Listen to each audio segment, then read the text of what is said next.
नमस्कार दोस्तों, मैं चंदन चौबे पिछले 5 सालों से यूपीएससी की तैयारी करा रहा हूं। आप सबका कानपा एजुकेशन प्लेटफॉर्म पर स्वागत करता हूं। क्लाइमेट चेंज एक बहुत बड़ी समस्या है। आज का समय सबसे हॉटेस्ट है पिछले 1,25,000 सालों का। कार्बन डाइऑक्साइड का लेवल आज हाईएस्ट है पिछले 20 लाख सालों में। हर साल 1.2 ट्रिलियन टन बर्फ लूज कर रही है हमारी ग्लेशियर, और चाहे गरीब हो या अमीर, सबको 302.4 बिलियन वर्क आवर्स का लॉस हुआ है एक्सेसिव हीट के कारण। इतना कुछ हो रहा है क्लाइमेट चेंज के कारण कि आईपीसीसी की रिपोर्ट ने भी इन एनवायरमेंटल डैमेजेस को इर्रिवर्सिबल बता दिया है। बट फिर भी अगर क्लाइमेट चेंज को रोकने की कोशिश नहीं हुई तो इसका अंजाम ह्यूमन लाइफ के लिए बहुत बुरा होने वाला है। बट क्लाइमेट चेंज को एड्रेस करने की बजाय डेवलप्ड और डेवलपिंग कंट्रीज आपस में ही कुछ अलग ही इशू खड़े कर लेती हैं, और इसके लिए कोई भी ध्यान नहीं देता कि कैसे क्लाइमेट चेंज को रोका जाए।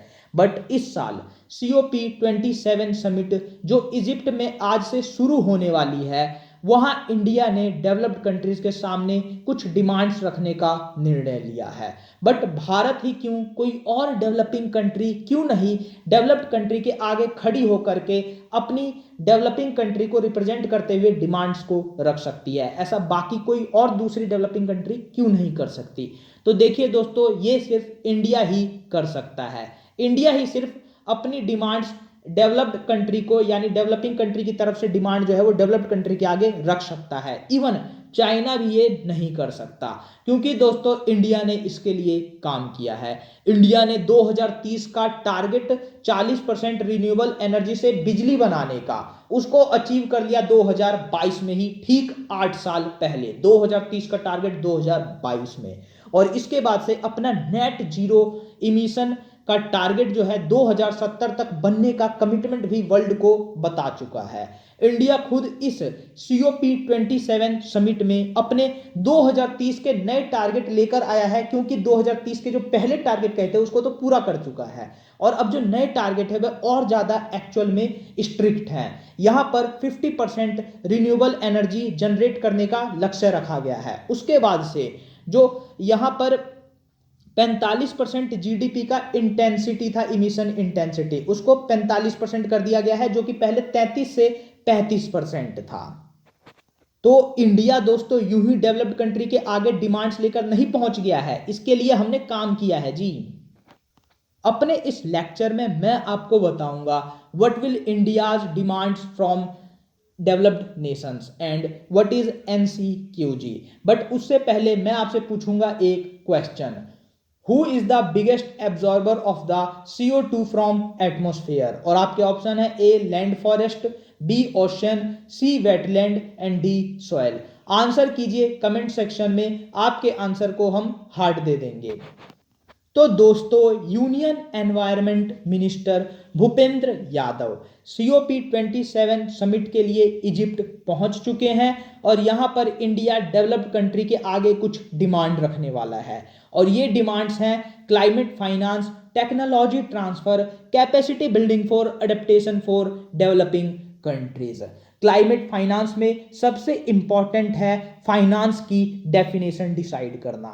यहां पर COP15 समिट जो 2009 में हुई थी, वहां पर डेवलप्ड कंट्रीज ने यह कमिट किया था कि वो $100 बिलियन डेवलपिंग कंट्रीज को देंगे। तो ये फाइनेंस एक्चुअल में होगा क्या? ये ग्रांट होगा, लोन होगा, या फिर सब्सिडी? इसकी प्रॉपर डेफिनेशन तय की जाएगी। इसके अलावा इंडिया ये भी चाहता है कि पब्लिक और प्राइवेट फाइनेंस को सेपरेट किया जाए। इंडिया यहां पर चाहेगा कि ये जो $100 बिलियन हर साल 2015 के पेरिस एग्रीमेंट के अकॉर्डिंग डेवलप्ड कंट्रीज ने डेवलपिंग कंट्रीज को कहा है, उस पैसे को वो आगे डेवलप कंट्रीज जो हैं वो डेवलपिंग कंट्री को दे। टेक्नोलॉजी ट्रांसफर जो है, यहां पर ऐसी टेक्नोलॉजी को ट्रांसफर करने की बात होगी जो क्लाइमेट चेंज को रोकने वाली हैं। ये रिन्यूएबल एनर्जी से रिलेटेड हो सकती हैं, अडेप्टेशन से रिलेटेड हो सकती हैं, या फिर artificial CO2 sinks etcetera. Capacity building related है दोस्तों, कि फ्लड, सूखा या ऐसी कोई एक्सट्रीम क्लाइमेट से बचा जा सके, उसमें बचने में हेल्प हो सके, जो एक्चुअल में इसमें होगा क्या, इसमें proper home building, construction, infrastructure ऐसे बनाए जाएंगे जो एनवायरमेंट फ्रेंडली भी हो और साथ में जो क्लाइमेट चेंज का इंपैक्ट पड़ने वाला है उससे लोगों को बचाने वाली भी हो।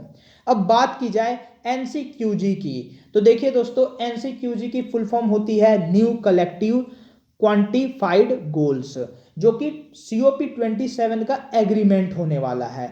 इसमें दोस्तों सिंपली 100 बिलियन से भी ज्यादा फाइनेंस बढ़ाने की बात होगी और पहले से और ज्यादा स्ट्रॉन्ग कमिटमेंट्स लेने की बात होगी। जैसे ये $100 बिलियन से कुछ होने वाला नहीं है, सिर्फ बांग्लादेश को ही 2050 तक $230 बिलियन की जरूरत है, यानी हर साल $8 बिलियन। तो $100 बिलियन अगर डेवलप्ड कंट्रीज दे भी देंगी तो इससे सारी डेवलपिंग कंट्री का भला नहीं होने वाला। डेवलपिंग कंट्री को खुद से भी अपने जो रिसोर्सेज हैं, अपने जो फाइनेंस है, उसको यूज करना होगा क्लाइमेट चेंज से लड़ने में। अब दोस्तों लौटते हैं अपने क्वेश्चन पर। तो हमारे इस क्वेश्चन का आंसर है दोस्तों ऑप्शन बी, ओशियन। और ओशियन दोस्तों 50% से भी ज्यादा CO2 को अब्सॉर्ब कर लेते हैं, यानी कार्बन डाइऑक्साइड के ये सबसे बड़े सिंक जो हैं अर्थ पर वो ओशियन हैं।